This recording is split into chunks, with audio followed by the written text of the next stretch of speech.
Olá pessoal, bom dia, boa tarde, boa noite, boa madrugada para todos. Hoje estamos aqui para mais um vídeo, uma videoaula, que é a continuação dos exercícios sobre orações e conjunções coordenadas. Orações coordenadas, conjunções coordenativas. Veja que já é a quarta parte agora. Essa videoaula ela representa a quarta parte da resolução desses exercícios. Ricardo, você poderia ter simplesmente comentado rapidamente todos os exercícios. Eu poderia fazer sim, mas se eu não tivesse compromisso primeiro com o meu nome, não tivesse amor pela minha profissão e não tivesse compromisso com todos vocês. Eu gosto de preparar o meu aluno de maneira que ele venha lá na frente a obter, o óbvio, que é a aprovação. Então, vamos lá. Hoje nós vamos ter, entre o exercício 7 e o exercício 8, que são os dois exercícios que nós vamos falar sobre o gabarito e vamos fazer os comentários. Nós temos duas figuras assim, importantíssimas nesse cenário da literatura brasileira.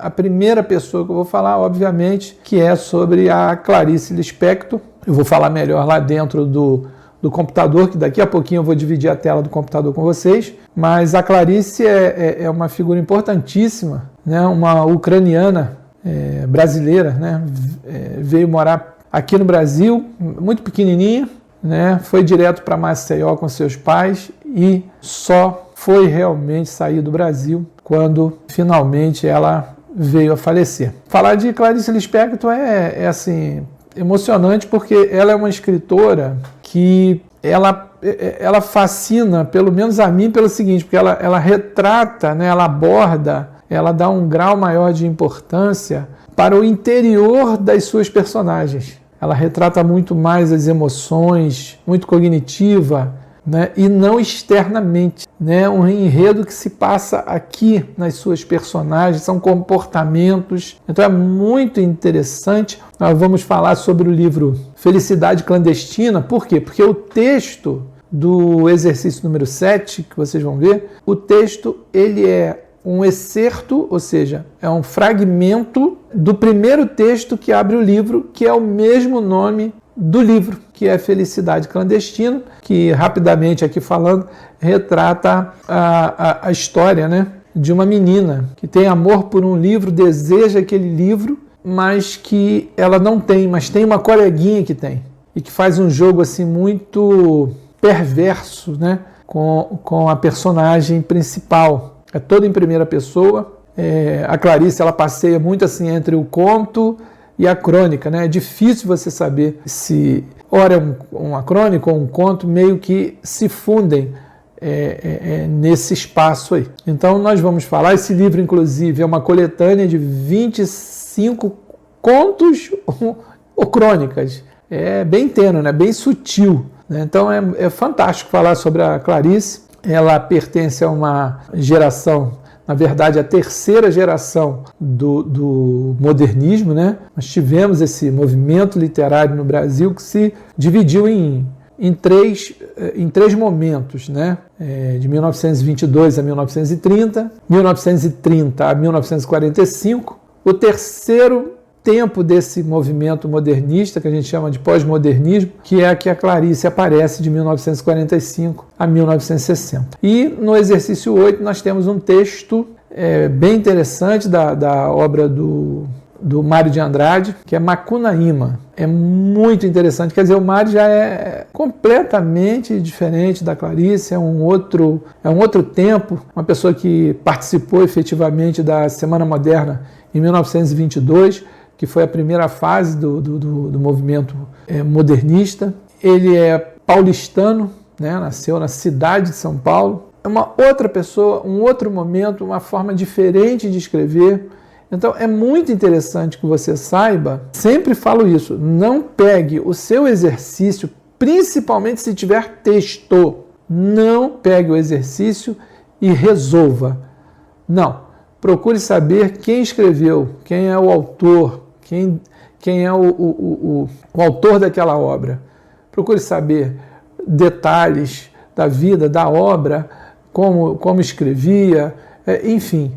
Porque quando você se adapta, você conhece a pessoa que está por trás do texto, você se familiariza, você se beneficia lá na frente quando for fazer os exercícios. Vamos lá para o computador e a gente continua o nosso papo e vamos resolver esses dois exercícios, número 7 e número 8, que envolvem dois textos de dois escritores importantíssimos na literatura brasileira. Vamos lá. Olá, pessoal. Então, como eu falei para vocês, já aqui dentro da nossa tela, né, de computador, vamos dar continuidade à quarta parte, ou seja, a continuação, né, a quarta continuação da correção dos exercícios de orações coordenadas. Então, o exercício 7 e o exercício 8 são os alvos hoje de nossa aula, ok? Bom, direto para nossa questão. Número 7 diz assim: você que está com seu material de suporte aí em mão, eu aconselho você a pegá-lo para acompanhar. Ou se quiser, se preferir, ler diretamente me acompanhando aqui no computador e fazer suas anotações em um papel, fique à vontade. O conto Felicidade Clandestina, de Clarice Lispector, tem como tema a relação de amor e desejo de uma menina por um livro que ela queria tomar emprestado de uma outra menina. Vamos ler o trecho da história então. No dia seguinte, fui à casa da filha do dono da livraria. Não me mandou entrar. Olhando bem nos meus olhos, disse-me que havia emprestado o livro a uma outra menina e que eu voltasse no dia seguinte para buscá-lo. Dessa vez, nem caí. Guiava-me a promessa do livro, o dia seguinte viria, os dias seguintes seriam mais tarde, a minha vida inteira, o amor pelo mundo me esperava. Andei pulando pelas ruas como sempre e não caí nenhuma vez. Clarice Lispector, Felicidade Clandestina, Rio de Janeiro. A editora é a Rocco, 1988, isso já é a página 9. Bem, gente, o livro Felicidade Clandestina, da Clarice Lispector, ele foi lançado em 1971 e é uma coletânea de 25 contos. Para quem conhece um pouquinho a obra da Clarice Lispector, sabe que ela passeia entre o conto e a crônica. Às vezes eles meio que se confundem. Então a primeira dica que eu dou para você: conheça a Clarice Lispector, a sua obra, estude os gêneros textuais, os tipos de texto, a tipologia textual, porque nós vamos lá na frente ter essa aula. Então já estou dando a dica para você de uma das coisas que você deve fazer. Pegue aí o seu papelzinho, caneta e anote o que eu vou estudar.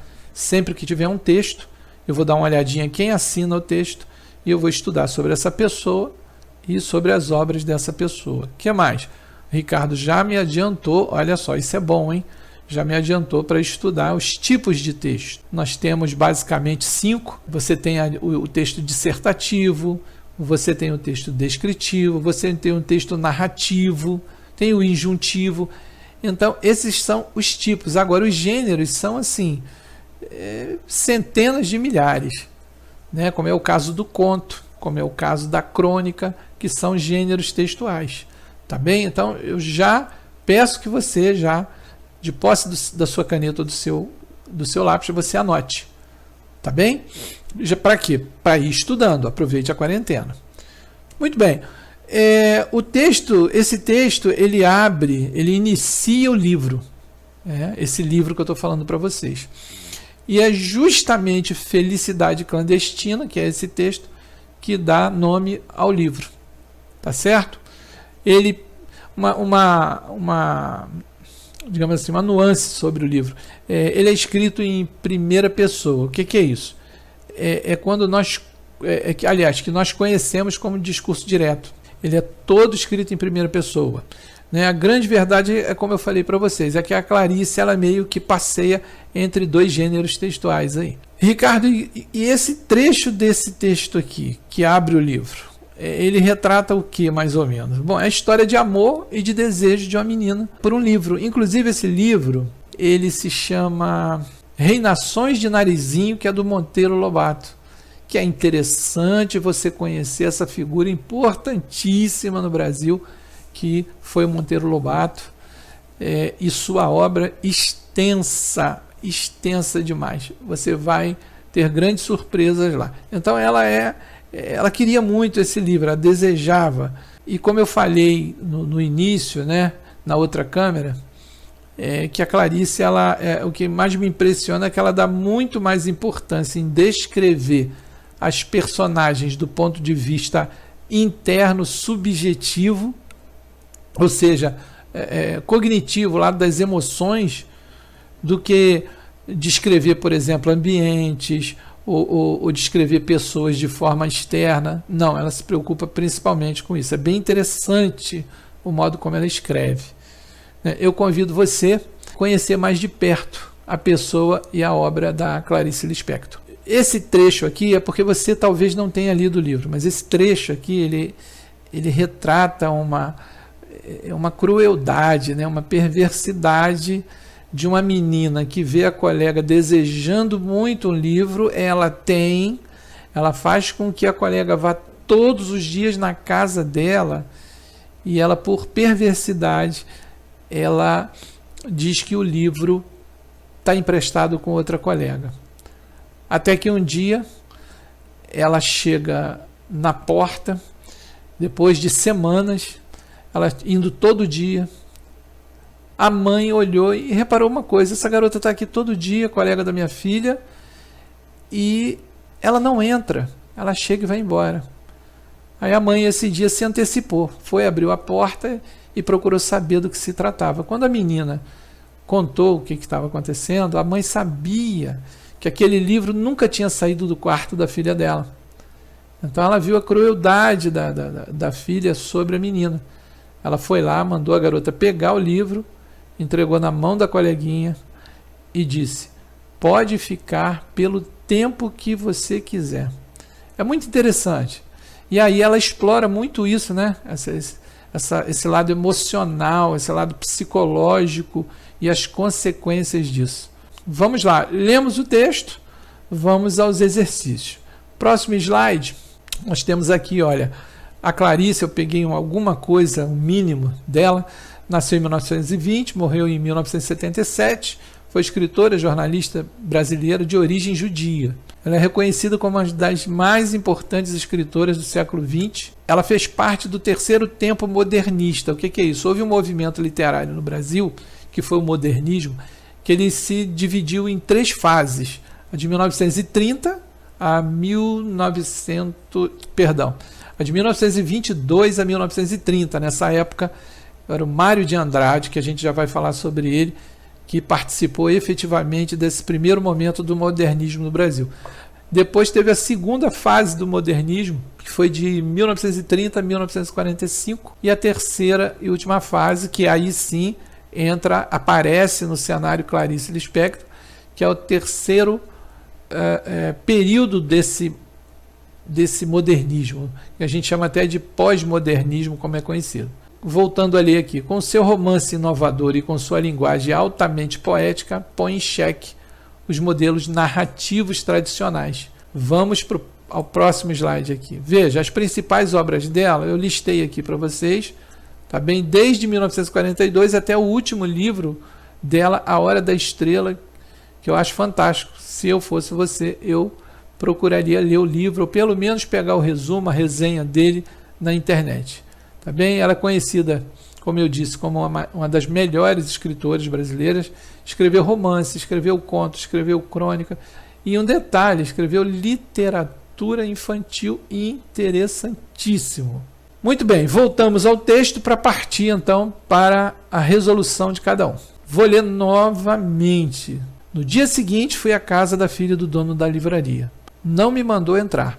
Olhando bem nos meus olhos, disse-me que havia emprestado o livro a uma outra menina e que eu voltasse no dia seguinte para buscá-lo.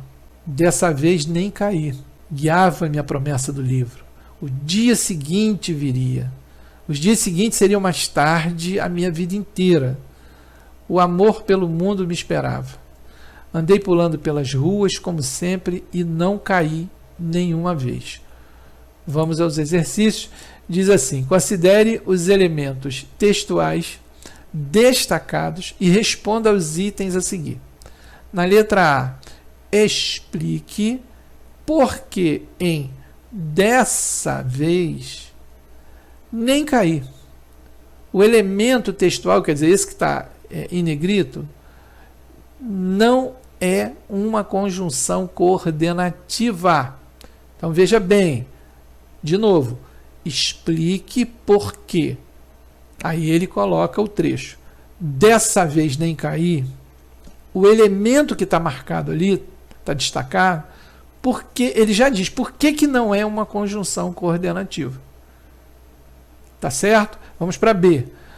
A conjunção e, que inicia a última oração do texto, estabelece uma relação de adição ou de oposição, quer dizer, de soma, de uma continuação de ideias, ou de um contraste, de uma oposição de ideias contrárias. E justifique a sua resposta.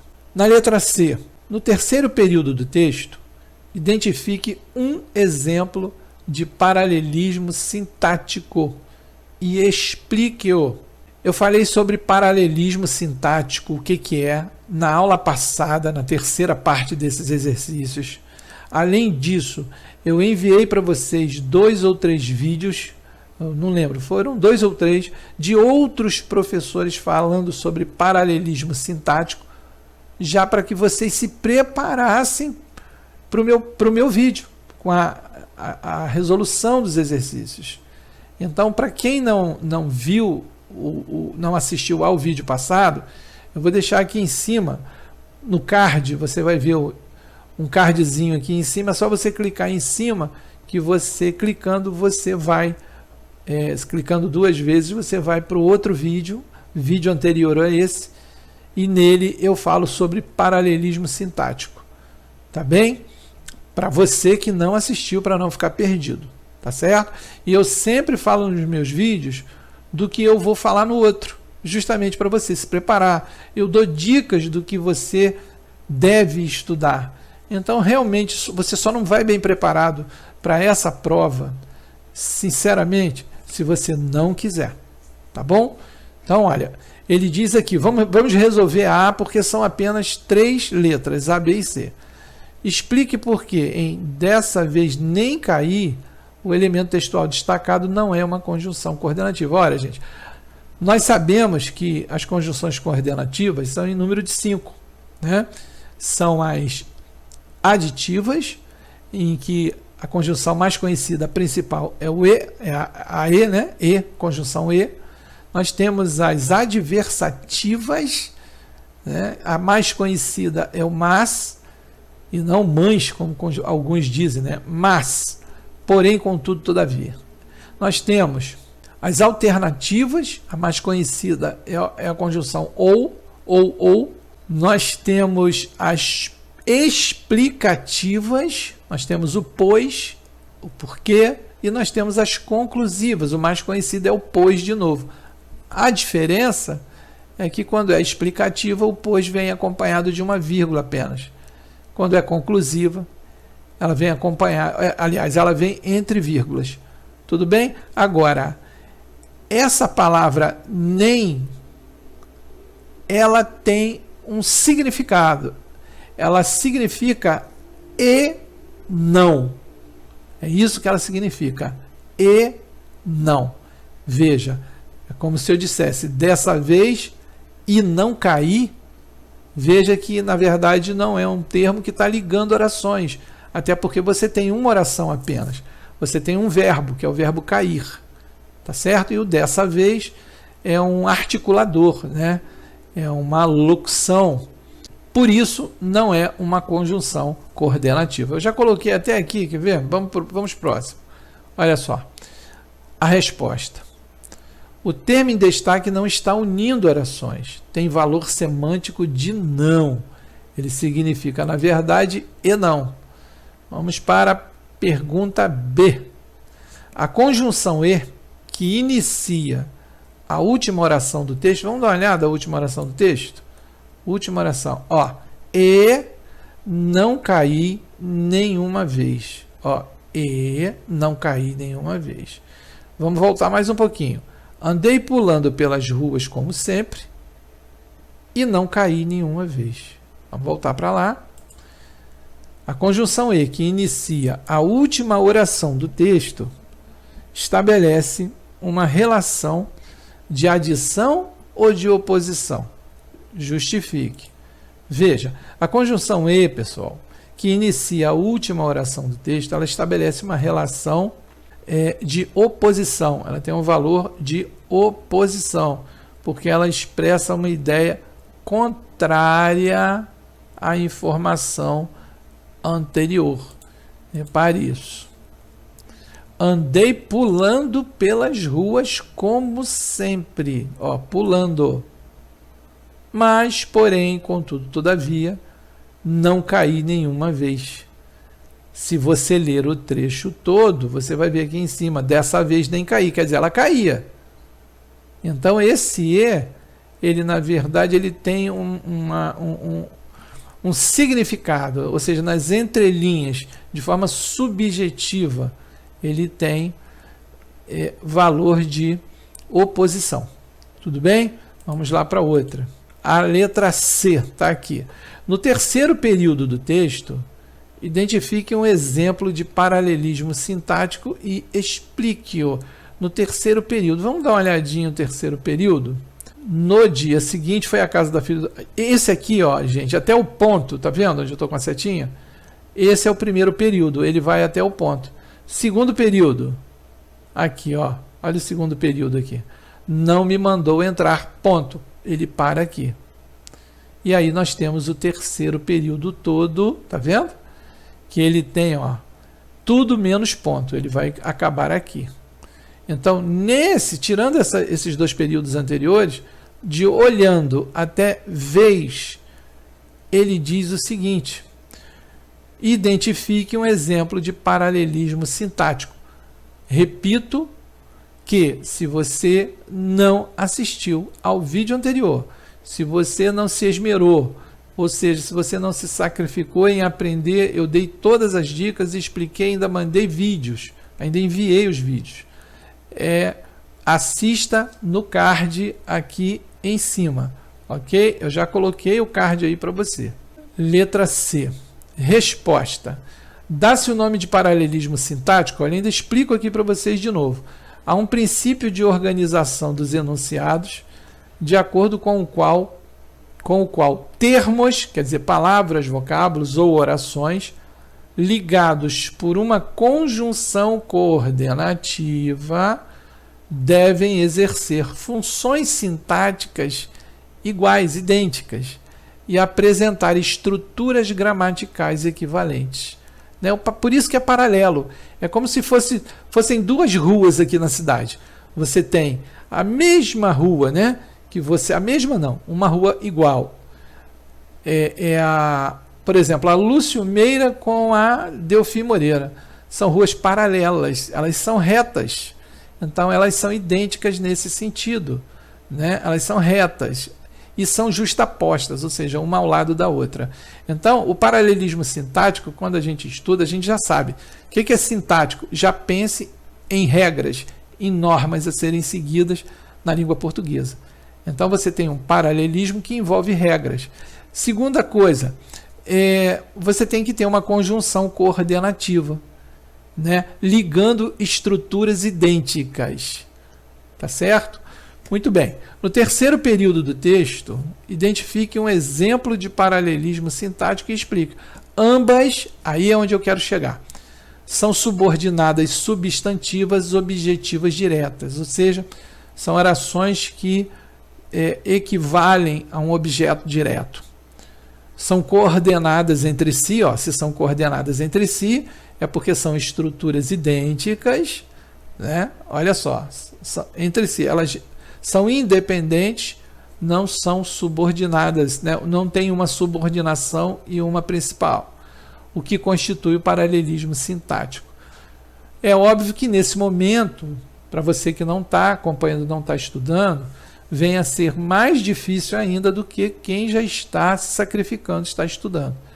Mas eu garanto para você que nós vamos estudar todas as orações subordinadas, sejam elas adverbiais, sejam elas adjetivas, enfim, substantivos, nós vamos estudar todas e entender todas.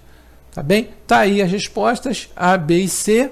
Você pode parar o vídeo, dar uma olhadinha, extrair daqui alguns dados e estudar na internet, procurar mais.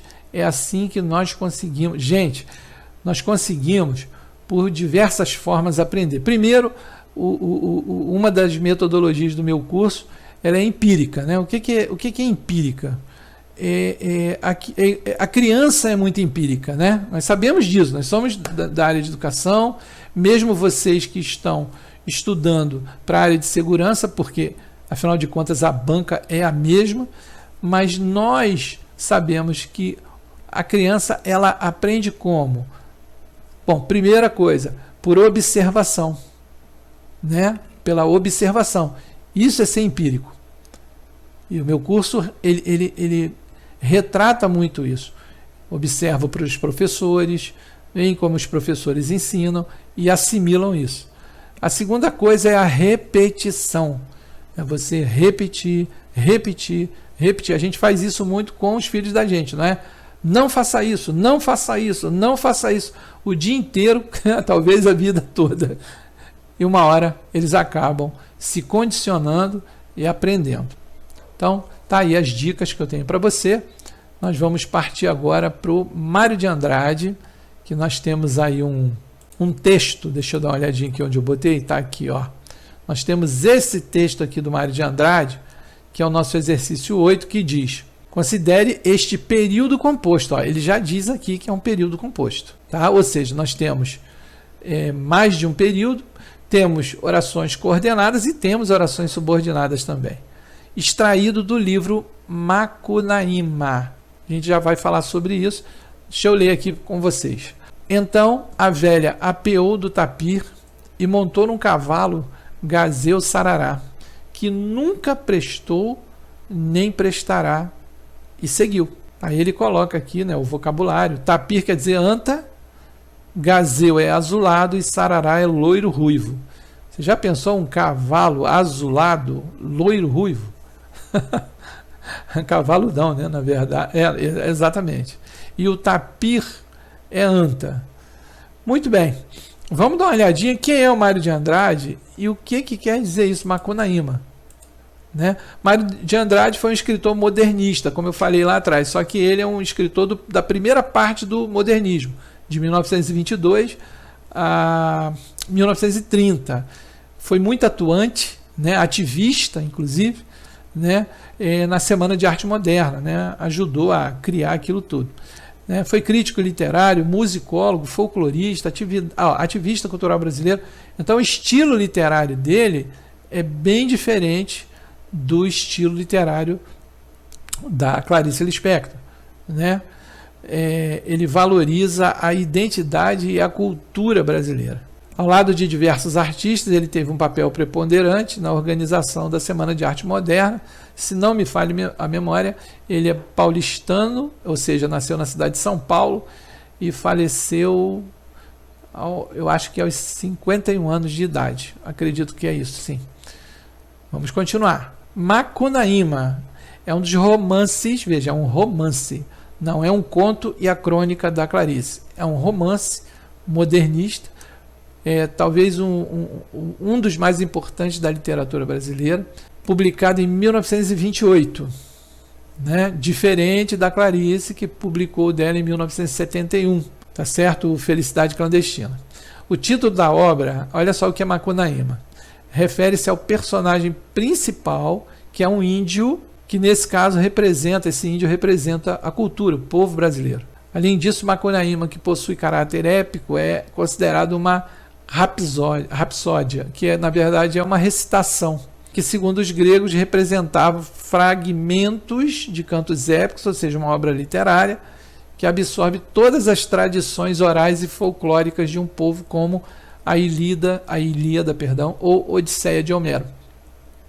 Bem, é lógico que nem todo mundo tem formação em literatura, ninguém é obrigado a ser professor de língua portuguesa, mas Eu trago isso para você, para ajudar na tua preparação, para você começar a conhecer as pessoas que geralmente são lançadas nas suas provas. Isso ajuda muito. Então, direto para os exercícios, veja o que, que diz a letra A. Quantas orações formam esse período? Lembre-se que a cada... eu tenho essa aula. Eu vou colocar ela aqui, que eu falo sobre o que é frase, o que é oração, o que é período simples, o que é período composto. Eu vou deixar ela aqui no card aqui em cima também para você, tá bom? Então, quantas orações formam esse período? Ora, eu já sei que oração, a cada verbo eu tenho uma oração. Então, vamos procurar os verbos. Letra B. Quais delas são coordenadas sindéticas aditivas? Letra C, a oração que nunca prestou inicia-se por um pronome relativo, que é o que, e refere-se ao substantivo cavalo. Como se classifica essa oração? Na letra D, como é que se classifica a segunda oração? Em relação à primeira e em relação à terceira, ou seja, o antecedente e o subsequente. Na letra E, a última oração coordena-se aditivamente, olha só, a última, com qual oração? E a F, e última da nossa aula de hoje, como se classifica esse período? Justifique, tá? Obviamente está se referindo ao anterior. Veja, letra A, pergunta e resposta. 5 orações, porque nós temos 5 verbos. Apear, montar, prestar de novo, e seguir. Lembre-se que prestar, antes que alguém diga, mas é o mesmo verbo, negativo. Não. Você tem o pretérito perfeito, prestou está no pretérito perfeito, prestará está no futuro do presente, terceira pessoa do singular. Tá certo? As duas são terceira pessoa do singular, porém uma está no pretérito perfeito, a outra no futuro do presente. Então, são 5 verbos, 5 orações. Letra B. Quais delas são coordenadas sindéticas aditivas? Aqui está. Olha o E aqui, iniciando. E montou num cavalo gazeu sarará. Nem prestará. Ué, Ricardo, mas nem, lógico, porque o nem quer dizer o quê? E não.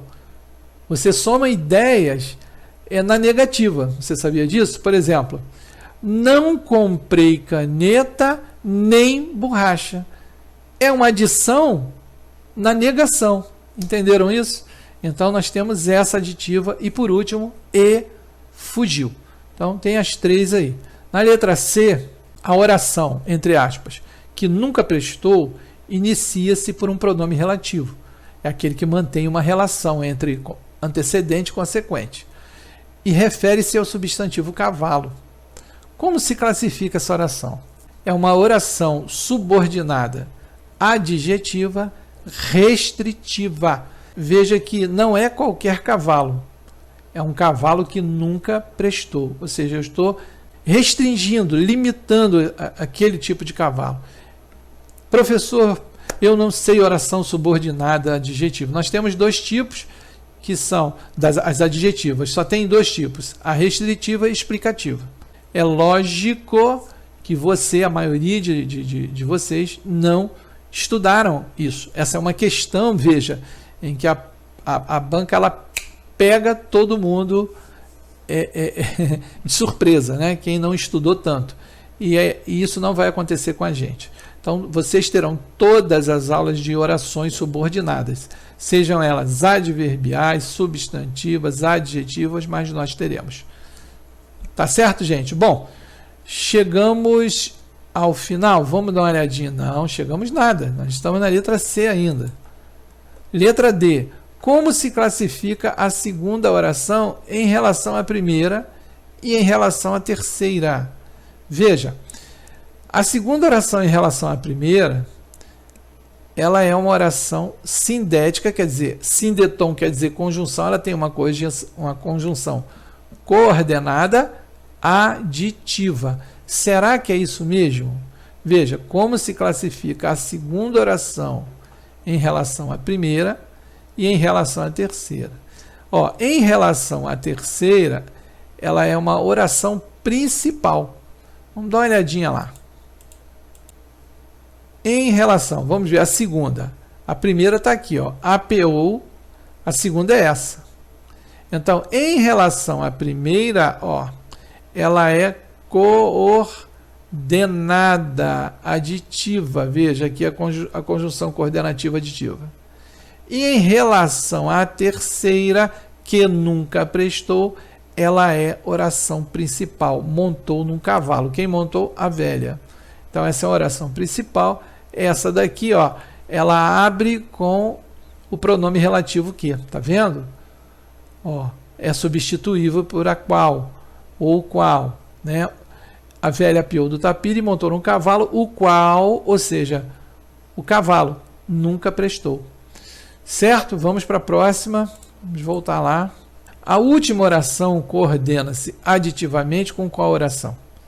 A nossa resposta: oração coordenada sindética aditiva em relação à anterior. Nunca prestou nem prestará. Veja, a última oração, ela vai ser coordenada, veja, em relação à anterior. Com qual oração? A anterior. Nunca prestou nem prestará. Por quê? Porque, deixa eu voltar lá para mostrar para vocês. A última oração é essa aqui, ó, um verbo, uma oração. Porque, ó, conjunção aditiva, ela se relaciona com essa aqui. Tá certo? Vamos para a próxima. F e última. Como se classifica esse período? Período composto formado por 3 verbos. O período que ele está se referindo é esse anterior da letra E. Então, a justificativa por ser composto, por quê? Formado por 3 verbos. Ó. Período simples, um verbo, ou até uma locução verbal. Mas período composto tem que ser mais de um verbo. Ó. Prestou, prestará e seguiu. Tá bom, pessoal? Então, a gente chega aqui ao final da nossa 4ª fase de resolução de exercícios da apostila de orações coordenadas. Eu espero profundamente que você esteja estudando para você se tornar um concursando ainda em 2020, depois que isso tudo passar. Eu sempre falo para as pessoas, por mais que pareça cômico, que seja uma brincadeira, um bom humor, mas eu costumo dizer o seguinte: na vida até uva passa. E essa doença vai passar, esse caos estabelecido, ele vai passar. Só os fortes conseguem chegar. Não deixe de estudar, tá bem? Vou voltar agora para outra câmera para me despedir de vocês. Vamos lá então. Pois é, pessoal. Eu espero que vocês tenham gostado. Nós vamos partir para a 5ª fase de resoluções de exercícios de orações coordenadas e conjunções coordenativas, até nós chegarmos ao final dessa apostila. Eu estou procurando aqui me doar ao máximo, porque nós temos um conteúdo programático muito extenso, muito extenso. Eu sei que talvez alguém diga: Ricardo, mas só são 23 tópicos, mas é muito conteúdo. E são 23 tópicos que a banca, que é o Instituto AOCP, gosta de passear por esses 23 tópicos. Então, estou aproveitando a quarentena para quê? Para estudar. E eu estou sempre lembrando a todos vocês que estão nos grupos, para depois, lá na frente, vocês não falarem: professor, eu não tive tempo para estudar, eu não tive cabeça para estudar. Poxa, professor, o senhor não falou nem a metade do conteúdo programático, o senhor não deu as aulas. Olha, não faça isso, por favor. Eu estou fazendo a minha parte, mesmo estando acamado dentro de casa, ainda adoecido um pouco, saindo dessa fase, mas é o que eu digo ao final dos meus vídeos: a vida é dura para quem é mole, né? Então eu aplico isso na minha própria vida para poder falar para vocês essa mesma frase que eu trago comigo há 24 anos, tá bem? Você não pode se render, né? Você não pode ficar prostrado, porque nesse momento nós estamos enclausurados.